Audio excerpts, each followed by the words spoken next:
Hello everyone and welcome to the 10th lecture of our course Construction Scheduling। आज का जो lecture number 10 है हमारा it is based on critical path method। जो हमारे previous 3 lecture थे उनके अंदर हम लोगों ने फॉरवर्ड पास कैलकुलेशंस और बैकवर्ड पास कैलकुलेशंस को डिस्कस की थी और हमने 2 एग्जांपल प्रॉब्लम्स भी सॉल्व की थी 2 डिफरेंट प्रोजेक्ट्स के लिए, राइट। अब हमारा जो आज का टॉपिक है क्रिटिकल पाथ मेथड, ये एक्चुअली बेस्ड है इन्हीं कैलकुलेशंस पे। यही फॉरवर्ड पास और बैकवर्ड पास कैलकुलेशंस हमें करनी पड़ेंगी, तब हम जाके किसी भी प्रोजेक्ट का क्रिटिकल पाथ निकाल सकते हैं। So in today's lecture we will discuss about the critical path and we will also highlight why it is important and how to use the critical path in our projects. We will also learn how to find the critical path in our project. So before moving forward, let's study the example problem number 2 which we have done previously। इसी के basis पे हम देखेंगे कि critical path method हमने जो पिछला problem number 2 किया था, इस प्रोजेक्ट के अंदर हमारा क्रिटिकल पाथ कौन सा है।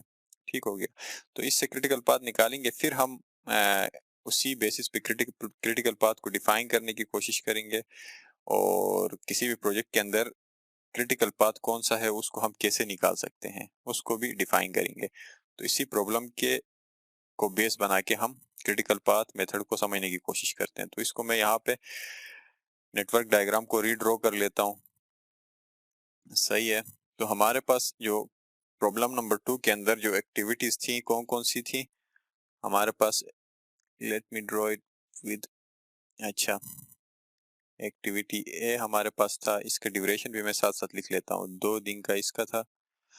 और एक्टिविटी हमारे पास बी था, इसका ड्यूरेशन हमारे पास था 5 दिन का।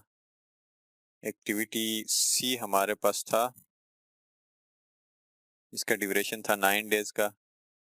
एक्टिविटी डी मेरे पास था, इसका ड्यूरेशन था 3 डेज का, सही है। और एक्टिविटी ई मेरे पास था, उस एक्टिविटी ई का ड्यूरेशन 6 डेज था।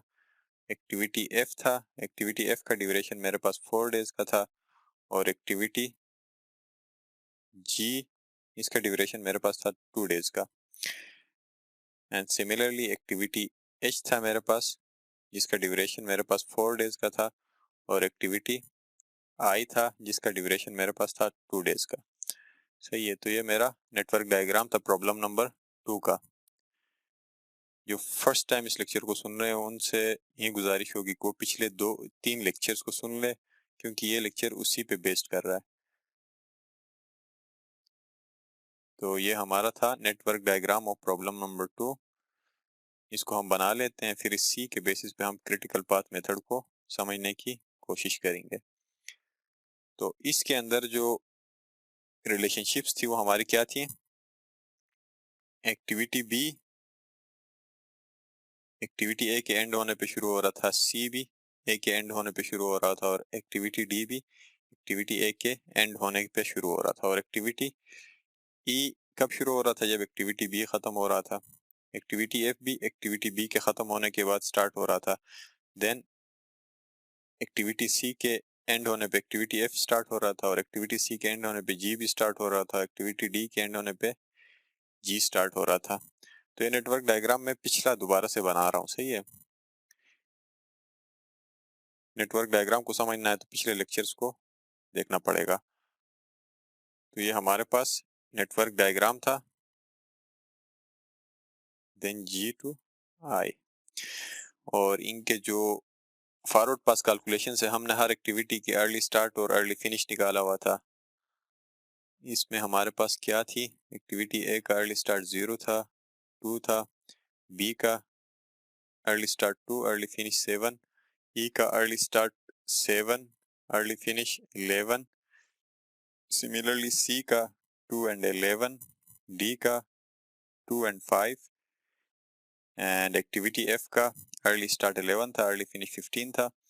जी का अर्ली स्टार्ट 11 था और अर्ली फिनिश 13 था हमारे पास। और एच का जो अर्ली स्टार्ट था 15 था और अर्ली फिनिश 19 था। इसी तरह लास्ट एक्टिविटी जो आई था, आई एक्टिविटी का अर्ली स्टार्ट 19 था और अर्ली फिनिश 21 था। तो ये रेड कलर से जो मैंने मेंशन की है, ये हमने फॉरवर्ड पास कैलकुलेशंस करके निकाली थी, और हमने बैकवर्ड पास कैलकुलेशन की तो हमारे पास क्या है, बैकवर्ड पास कैलकुलेशन से लेट स्टार्ट और लेट फिनिश आ गई। लेट फिनिश 21, लेट स्टार्ट 19 था। इसी तरह एच का जो था 19 एंड 15 हमारे पास आया हुआ था।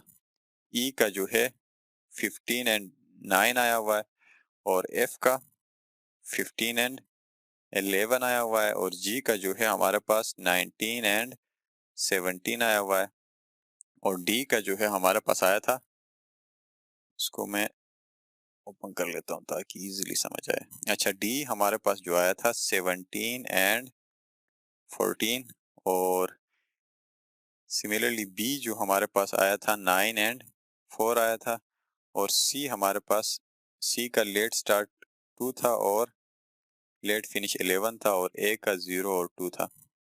तो ये सारे कैलकुलेशंस हमने प्रॉब्लम नंबर 2 में पिछले लेक्चर में किए हैं। तो अब ये हमारे पास प्रोजेक्ट की फॉरवर्ड पास और बैकवर्ड पास कैलकुलेशन पूरी हो गई। अब ऑब्वियसली कोई भी प्रोजेक्ट आपका होता है तो उसके अंदर, हर प्रोजेक्ट के अंदर वो बेस करता है डिफरेंट पाथ्स और सीक्वेंसेस पे। सही है, एक्टिविटीज का सीक्वेंस, एक्टिविटीज के पाथ बनते हैं। अब इस प्रोजेक्ट के अंदर भी बहुत सारे पाथ बने हुए हैं। एक्टिविटी ए से स्टार्ट आप ले रहे हैं और आई पे आपका प्रोजेक्ट खत्म हो रहा है, लेकिन पाथ्स बहुत सारी बन रही है, सीक्वेंसेस बहुत सारी बन रही है, एक्टिविटीज आपस में कनेक्टेड हैं। Like A B E H I एक पाथ बन रहा है, इसी तरह A B F H I एक पाथ बन रहा है, इसी तरह बहुत सारे पाथ हैं। ठीक हो गया। तो अब इन पाथ्स में से एक पाथ ऐसा पाथ होगा जो सबसे लॉन्गेस्ट पाथ होगा। सही है, और उसके अंदर उस पाथ के ऊपर जो भी एक्टिविटीज होंगी, उन एक्टिविटीज का जो अर्ली स्टार्ट और लेट स्टार्ट बराबर होंगे, इक्वल होंगे, और अर्ली फिनिश और लेट फिनिश इक्वल होंगे। तो क्रिटिकल पाथ, किसी भी प्रोजेक्ट का क्रिटिकल पाथ जो होगा ना, वो कौन सा होगा? एक तो आपका वो वाला पाथ होगा जिसका ड्यूरेशन लॉन्गेस्ट हो। सही हो गया, वो क्रिटिकल पाथ होगा। दूसरा क्या होगा? उसके ऊपर जो भी एक्टिविटीज होंगी, उस क्रिटिकल पाथ पे, मखसूस क्रिटिकल पाथ पे जो भी एक्टिविटीज होंगी, उन एक्टिविटीज का अर्ली स्टार्ट और लेट स्टार्ट इक्वल होंगे, और अर्ली फिनिश और लेट फिनिश इक्वल होंगे। ये दो पॉइंट्स है जिसके बेसिस पे आप बता सकते हैं कि आपके प्रोजेक्ट के अंदर क्रिटिकल पाथ कौन सा है। और एक और इम्पोर्टेंट पॉइंट ये है कि आपका कोई भी प्रोजेक्ट होगा, उस प्रोजेक्ट के ऊपर कोई ना कोई एक क्रिटिकल पाथ लाजमी होगा। विदाउट क्रिटिकल पाथ कोई प्रोजेक्ट नहीं होगा। सही हो गया। तो अब हमारा ये जो प्रोजेक्ट हम डिस्कस कर रहे हैं, इस प्रोजेक्ट के अंदर पहले हम ये देख लेते हैं कि हमारे पास कितने पाथ्स या सीक्वेंसेस बन रही हैं। जैसे मैं डिफरेंट कलर से आपको शो करने की कोशिश करता हूँ, इसको हाईलाइट करके पाथ्स जो हमारे पास बन रही हैं। एक आप देख लें कि ये एक पाथ हमारे पास बन रहा है। वेट, डिफरेंट कलर यूज कर लेता हूँ ताकि इजी रहे। ए से बी, सही है, बी से ई, ई से एच, एच से देन आई, ये एक पाथ बन रहा है हमारे पास। सही है। नेक्स्ट पाथ हमारे पास क्या बन रहा है? एक्टिविटी ए से मैं बी जा रहा हूँ, बी से एफ, एफ से then H, H to I, ये एक पाथ मेरे पास बन रहा है, second path.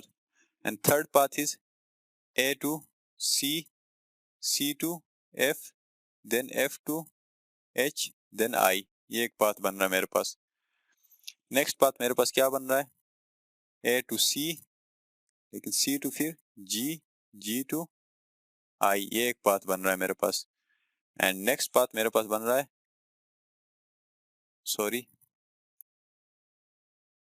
A to D, D to G, and then G to I, ये मेरे पास डिफरेंट पाथ्स बन रही हैं।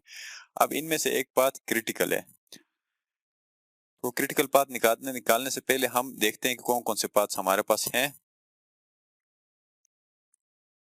तो let's write down the paths और सीक्वेंसेस ऑफ एक्टिविटीज। एक तो हमारे पास ये बन रहा है, ए बी ई एच आई एक पाथ बन रहा है, ये जो येलो कलर से मैंने शो किया हुआ है।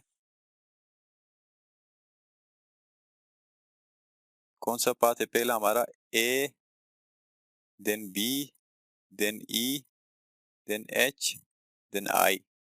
ये एक पाथ बन रहा है। दूसरा पाथ हमारे पास बन रहा है ABFHI, ABFHI, जो कि मैंने ऑरेंज कलर से शो किया हुआ है। And then the next path is ACFHI, जिसको पिंक कलर से शो किया हुआ है। Then next path is ACGI, ये फोर्थ पाथ है। इसी तरह ADGI, ये एक पाथ है हमारे पास। तो ये टोटल हमारे पास इस प्रोजेक्ट के ऊपर 5 पाथ्स या सीक्वेंसेस बन रहे एक्टिविटीज की। अब इनके अंदर आप अगर देख लें तो हर पाथ के ऊपर जो भी एक्टिविटीज हैं इनका ड्यूरेशन को आप सम कर लें। जैसे पाथ येलो कलर से मैंने शो जो किया हुआ है ABEHI, इसके ऊपर एक्टिविटी A 2 दिन में कंप्लीट हो रहा है, B 5 days, 6 days, 4 days and I 2 days. तो इनके ड्यूरेशन आप सम कर लें। A का 2 प्लस 5 प्लस 6 प्लस 4 प्लस 2, इसी तरह 2 plus 5 plus 4 plus 4 plus 2 second path का। थर्ड पाथ का एक्टिविटीज की ड्यूरेशन क्या क्या है? 2 plus 9 plus 4 plus 4 plus 2, then 2 plus 9 plus 2 plus 2, then last जो पाथ है जिसको ग्रीन कलर से शो किया गया है 2 प्लस 3 प्लस 2 प्लस 2। तो इनको जब हम सम करते हैं तो टोटल ड्यूरेशन हर पाथ का अलग अलग निकल आएगा। पहले पाथ का टोटल ड्यूरेशन हमारे पास 19 डेज का आ रहा है, सेकंड पाथ का 17 डेज का आ रहा है, थर्ड पाथ का 21 डेज का आ रहा है, और फोर्थ पाथ 15 डेज का आ रहा है, और फिफ्थ पाथ जो है 9 डेज का आ रहा है। जैसे डेफिनेशन में मैंने बताया था कि क्रिटिकल पाथ कौन सा पाथ होगा? वो पाथ होगा जो हम फॉरवर्ड पास और बैकवर्ड पास कैलकुलेशन करने के बाद वो पाथ जो जिसके ऊपर ड्यूरेशन लॉन्गेस्ट ड्यूरेशन हो, मैक्सिमम ड्यूरेशन हो। सही है, तो इस पॉइंट को पहले हम देख लेते हैं। तो ये कहाँ पे हिट कर रहा है? ये कौन से पाथ में? ये हमारा जो ACFHI पाथ है जिसमें 21 डेज आ रहा है, ये हमारा क्या होगा? क्रिटिकल पाथ होगा। एक पॉइंट ये हो गया। दूसरा पॉइंट हमने क्या देखना है कि अब हमारा डिसाइड हो गया कि ये वाला पाथ क्रिटिकल है। इसको मैं कर लेता हूँ हाईलाइट। कौन सा पाथ है? ये जो पिंक कलर वाला ये है ना, इसको मैं एरोस लगा लेता हूँ, रेड एरोस, ताकि क्रिटिकल पाथ अलग से डिफाइंड हो। क्रिटिकल पाथ मेरा अब कौन सा हो गया? A से C, C से F, बल्कि इसको निचले साइड पे कर लूंगा तो इजी रहेगा। A से C, C से F, F से H और H से I। ये वाला पाथ हमारा क्या है? क्रिटिकल। अब क्रिटिकल पाथ के ऊपर एक और चीज क्या देखनी है? क्रिटिकल पाथ के ऊपर क्या होना चाहिए? आपका अर्ली स्टार्ट और लेट स्टार्ट, अर्ली फिनिश और लेट फिनिश, हर एक्टिविटी का activities on critical path. Critical path के ऊपर जो भी एक्टिविटीज आ रही हैं उनका अर्ली स्टार्ट लेट स्टार्ट की इक्वल होगा, अर्ली फिनिश लेट फिनिश की इक्वल होगा। तो लेट्स चेक इट आउट। हमारा क्रिटिकल पाथ ये था। तो क्रिटिकल पाथ के ऊपर ये हमारा आप देख लें तो अर्ली स्टार्ट लेट स्टार्ट की इक्वल है, अर्ली फिनिश लेट फिनिश की इक्वल है, अर्ली स्टार्ट लेट स्टार्ट की इक्वल है, अर्ली फिनिश लेट फिनिश की इक्वल है। इसी तरह क्रिटिकल पाथ के ऊपर जो भी एक्टिविटीज होंगी आप ये नोटिस कर लेंगे कि इनका अर्ली स्टार्ट लेट स्टार्ट के इक्वल होगा, अर्ली फिनिश लेट फिनिश के इक्वल होना चाहिए क्रिटिकल पाथ के ऊपर लाजमी। सही हो गया। तो ये दो पॉइंट हमने देखनी है। ये देखें आई जो हमारा है इसमें भी 19 is equal to 19, 21 is equal to 21। तो ये हमारा क्रिटिकल पाथ हो गया। हमारा क्रिटिकल पाथ कौन सा हो गया? इस प्रोजेक्ट के अंदर हमारा क्रिटिकल पाथ हो गया ACFHI। ये हमारा क्रिटिकल पाथ हो गया। और क्यों हमारा क्रिटिकल पाथ हो गया ये हमने डिफाइन कर लिया, क्योंकि एक तो ये हमारा लॉन्गेस्ट ड्यूरेशन इस पाथ के ऊपर है, और दूसरा पॉइंट इस पाथ के ऊपर जो भी एक्टिविटी आ रही है either A either C F H I इन सब एक्टिविटीज का जो अर्ली स्टार्ट है वो लेट स्टार्ट के इक्वल है और अर्ली फिनिश लेट फिनिश के इक्वल है। तो इसीलिए ये हमारा पाथ क्या होगा, क्रिटिकल पाथ कहलाएगा। ठीक हो गया। तो कोई भी प्रोजेक्ट आपको गिवन है तो ऑब्वियसली इस प्रोजेक्ट का आपको एक्टिविटीज आपको पता होंगी, उसके प्रीडिसेसर आपको पता होंगी और एक्टिविटी की ड्यूरेशन आपको पता होगा। तो उसके बेसिस पे पहले आप स्टेप 1 में नेटवर्क डायग्राम बनाएंगे, स्टेप 2 में आप एक्टिविटीज की ड्यूरेशन लिख लेंगे, स्टेप 3 में आप फॉरवर्ड पास कैलकुलेशन करेंगे जो कि हमने इधर रेड कलर से शो किया है, then backward pass calculation fourth step में करेंगे जो कि हमने यहाँ पे ब्लू कलर से शो किया है। तो 4 स्टेप के बाद फिर आप उसमें से क्रिटिकल पाथ निकाल सकते हैं। उसमें फिर आप ये दो चीजें देखेंगे कि लॉन्गेस्ट ड्यूरेशन कौन से पाथ में है, और उसके बाद फिर क्रॉस चेक करेंगे कि वो जो लॉन्गेस्ट ड्यूरेशन वाला पाथ होगा उसके ऊपर हर एक्टिविटी का अर्ली स्टार्ट लेट स्टार्ट के इक्वल है या नहीं है, और अर्ली फिनिश लेट फिनिश के इक्वल है या नहीं है। ये इक्वल होना चाहिए क्योंकि क्रिटिकल पाथ के ऊपर हमेशा आपका अर्ली स्टार्ट लेट स्टार्ट के इक्वल होगा, अर्ली फिनिश लेट फिनिश के इक्वल होगा, राइट। तो I hope critical path method का यहाँ पे समझ आया होगा। तो डिफाइन अगर करना चाहें क्रिटिकल पाथ को तो हम क्या कह सकते हैं, the path with maximum total duration is called critical path. So from the above discussion we can conclude that the path with maximum total duration, सारे एक्टिविटीज जो उस पाथ पे होंगे उनका जो ड्यूरेशन होगा उसको सम करके वो जिस पाथ में मैक्सिमम होगा वो आपका क्या कहलाएगा, क्रिटिकल पाथ, राइट। और इस क्रिटिकल पाथ के ऊपर जो भी एक्टिविटीज होंगी ना उनको हम क्या बोलेंगे, critical activities. And the activities on the critical path are called critical activities। सही है। तो हमारा जो ऊपर हमने प्रोजेक्ट डिस्कस किया है उसमें क्रिटिकल एक्टिविटीज, तो क्रिटिकल एक्टिविटीज हमारी कौन कौन सी होंगी हमारे इस पाथ पे और प्रोजेक्ट में। तो क्रिटिकल पाथ के ऊपर जो भी एक्टिविटीज आ रही है, अब क्रिटिकल पाथ हमारा जो है उसके ऊपर एक्टिविटी ए आ रहा है, ये हमारा क्रिटिकल एक्टिविटी है, सी हमारा क्रिटिकल एक्टिविटी है, एफ हमारा क्रिटिकल एक्टिविटी है, एच हमारा क्रिटिकल एक्टिविटी है, आई हमारा क्रिटिकल एक्टिविटी है। इसके अलावा जो भी एक्टिविटीज बाकी बचती हैं उनको हम नॉन क्रिटिकल एक्टिविटीज कहते हैं। तो हमारे इस प्रोजेक्ट के अंदर क्रिटिकल एक्टिविटीज कौन कौन सी हैं, A activity, activity C, activity F, activity H, activity I, ये हमारी क्रिटिकल एक्टिविटीज हैं। मतलब ये है कि इसके अंदर कोई भी डिले एक्सेप्टेबल नहीं है,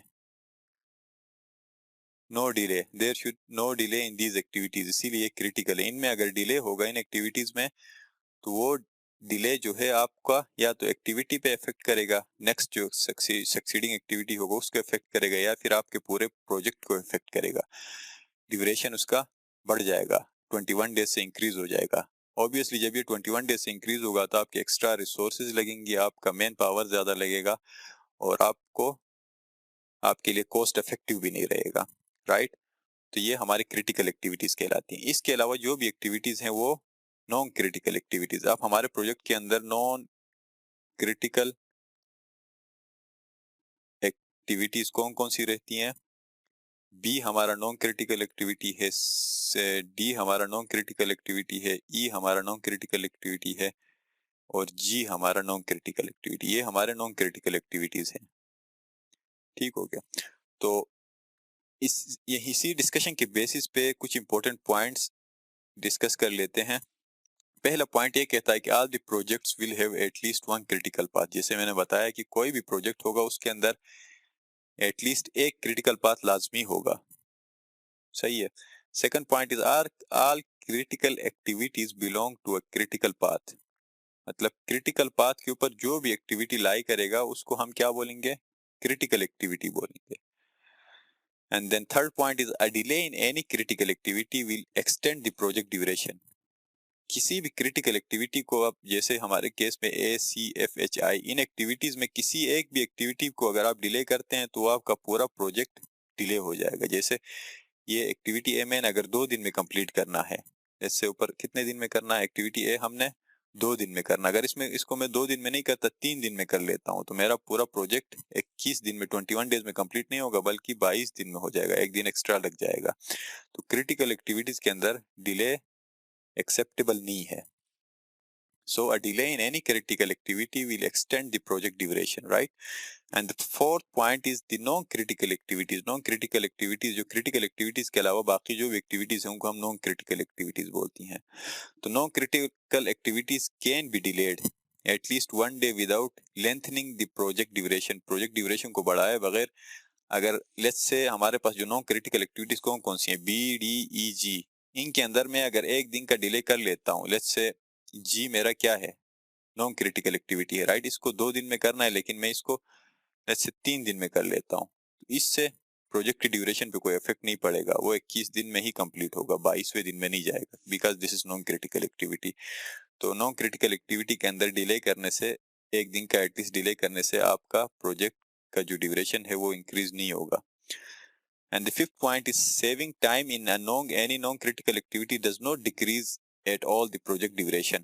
और एक और पॉइंट ये कह रहा है कि जो नॉन क्रिटिकल एक्टिविटीज है ना, इनके अंदर मैं अगर डिले कर लेता हूँ, let's say non critical activity D है, ये 3 डेज में करना है लेकिन मैं इसको 2 डेज में करता हूँ, तो इसका मतलब ये नहीं है कि मैंने एक दिन यहाँ पे बचा लिया है तो मेरा प्रोजेक्ट 20 दिन में कंप्लीट होगा 21 के बजाय, क्योंकि ये नॉन क्रिटिकल एक्टिविटी है, इसका इफेक्ट नहीं पड़ेगा। अगर मैं क्रिटिकल एक्टिविटी के अंदर कोई इस तरह की चीज करता हूँ, लाइक मैं 9 डेज के बजाय क्रिटिकल एक्टिविटी सी जो है इसको 8 डेज में कर लेता हूँ तो मेरा एक दिन सेव हो जाएगा।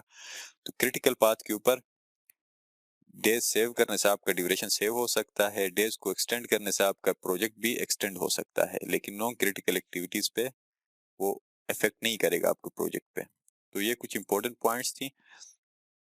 तो इस डिस्कशन के बेसिस पे हम नेक्स्ट लेक्चर के अंदर एक प्रॉब्लम सॉल्व करेंगे जिसके अंदर हम एक प्रोजेक्ट को कंसीडर करेंगे और उस प्रोजेक्ट के स्टार्टिंग से स्टेप बाय स्टेप हम एक तो नेटवर्क डायग्राम बनाएंगे, फिर forward pass backward pass calculations कर लेंगे और उसके बाद उसमें से क्रिटिकल पाथ निकालेंगे, then we will discuss the end results of that particular problem.